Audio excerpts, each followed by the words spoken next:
वक्त मुख्यमंत्री योगी आदित्यनाथ अधिकारियों से जानकारी ले रहे हैं इस मसले पर और इसकी सीधी तस्वीरें आ रही है जो न्यूज नेशन दिखा रहा है। 6 दिन से किस तरीके से पूरा उत्तर प्रदेश का महकमा इस कुख्यात गैंगस्टर की तलाश में था और ये गैंगस्टर आखिरकार अब पुलिस के हत्थे चढ़ गया है। थोड़ी देर में विकास को उत्तर प्रदेश पुलिस को सौंपा जाएगा, उसे विशेष विमान के जरिए उत्तर प्रदेश लाया जा सकता है। सीएम योगी मामले पर अधिकारियों से जानकारी ले रहे हैं। सुनने की कोशिश करते हैं, अगर वहां से कुछ आवाज आती है तो क्या इस वक्त वहां बातचीत चल रही है मीटिंग में।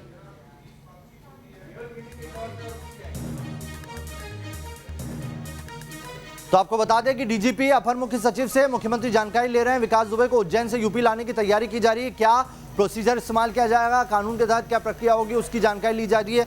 और मुख्यमंत्री ने, आपको बता दें, योगी आदित्यनाथ ने सीधे तौर पर जब वो एनकाउंटर हुआ था बिकारू गांव का और जैसे ही 8 पुलिसकर्मियों की शहादत की खबर आई थी, पुलिस को फ्री हैंड दिया था और ये कहा था कि किसी को बख्शा नहीं जाना चाहिए। और उसी के बाद से लगातार एक के बाद एक एनकाउंटर हुए। अब तक विकास के 5 गुर्गे पुलिस एनकाउंटर में मारे गए हैं। कई ऐसे हैं जो गोली लगी है उन्हें और वो अस्पताल में भर्ती हैं। और इसी को लेकर ये कहा जा रहा है कि दबाव लगातार बढ़ता जा रहा था, मौत का खौफ था विकास के अंदर और वो इसीलिए बार बार लोकेशन बदल रहा था और कोशिश कर रहा था कि किसी तरीके से सरेंडर कर दे और इसीलिए उसकी जान बच जाए। और अब उसने जो जगह चुनी वो उज्जैन चुनी। उज्जैन के महाकाल मंदिर में दर्शन करने के बाद उसने वहां पर जानकारी दी कि मैं विकास दुबे हूं, कानपुर वाला, जिसके बाद पुलिस ने उसे हिरासत में लिया है। अनिल, वापस आपके पास आ रहा हूं, आप बात कंप्लीट कीजिए।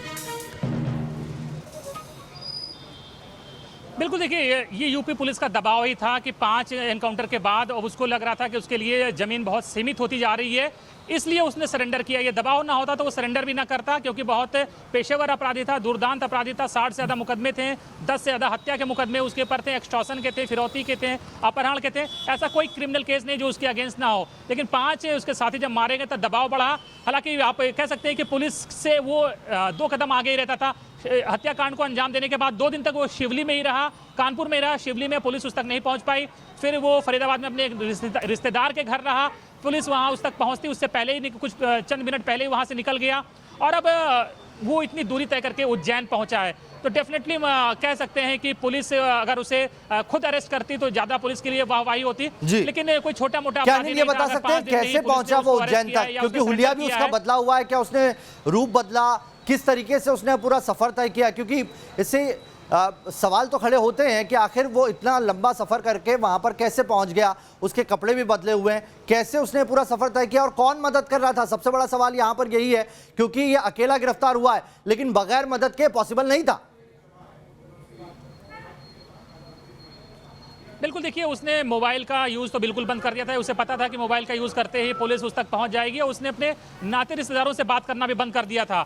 और अभी ये मास्क का चलन है, मास्क लोगों की बड़ी हेल्प करता है चेहरा छुपाने में, तो उसने इसका भी फ़ायदा उठाया, इसलिए वो किसी की पकड़ में नहीं आया और उसने खुद तय किया कि उसको सरेंडर करना, तो उसने अपने अनुसार सरेंडर किया। महाकाल के दर्शन करने पहुंचा और वहां पर उसने सरेंडर किया है। हालांकि तमाम पुलिस के लिए, यूपी पुलिस के लिए बहुत राहत की बात है, क्योंकि प्रतिष्ठा का एक प्रश्न बन गया था कि 8 पुलिसकर्मियों की हत्या करने के बाद पूरे देश में उसकी तलाश हो रही थी और यूपी पुलिस के लिए बहुत शर्मिंदगी का विषय था। तो यूपी पुलिस ने ही शिकंजा कसा था, जिस वजह से उसके 5 साथी मारे गए और उसके लिए भी बचना मुश्किल था। उसे लगा कि अब यूपी पुलिस उसको पकड़कर एनकाउंटर ही कर देगी, तो उसने सरेंडर करना ही बेहतर चुना समझा और उज्जैन में खुद को सरेंडर किया। उसे लगा कि यहाँ पर मीडिया ज़्यादा मौजूद रहेगी, मीडिया की वजह से होने उसका एनकाउंटर उतना आसान नहीं होगा, तो उसने प्लानिंग के तहत अपने आप को उज्जैन में गिरफ्तार करवाया है। लेकिन निश्चित अगर पुलिस गिरफ्तार करती तो पुलिस के लिए ज्यादा बहादुरी। अनिल, यहाँ पर सवाल ये भी खड़ा होता है कि आखिर वो पुलिस से हर बार 2 कदम आगे कैसे था? कौन था पुलिस महकमे में जो अब भी उसकी मदद कर रहा था? इतना जघन्य हत्याकांड, इतना जघन्य जो उसने वारदात को अंजाम दिया, 8 पुलिसकर्मी शहीद हो गए जिसकी वजह से, उसके बाद भी पुलिस महकमे के ही कुछ लोग थे जो उसकी मदद कर रहे थे और यही वजह थी कि वो हर बार पुलिस से 2 कदम आगे रहता था। और इसीलिए हम लगातार ये सवाल पूछ रहे हैं कि आखिर वो कौन मोल छुपा हुआ है जिसने उसकी मदद की और इसी के दम पर विकास दुबे 800 किलोमीटर दूर तक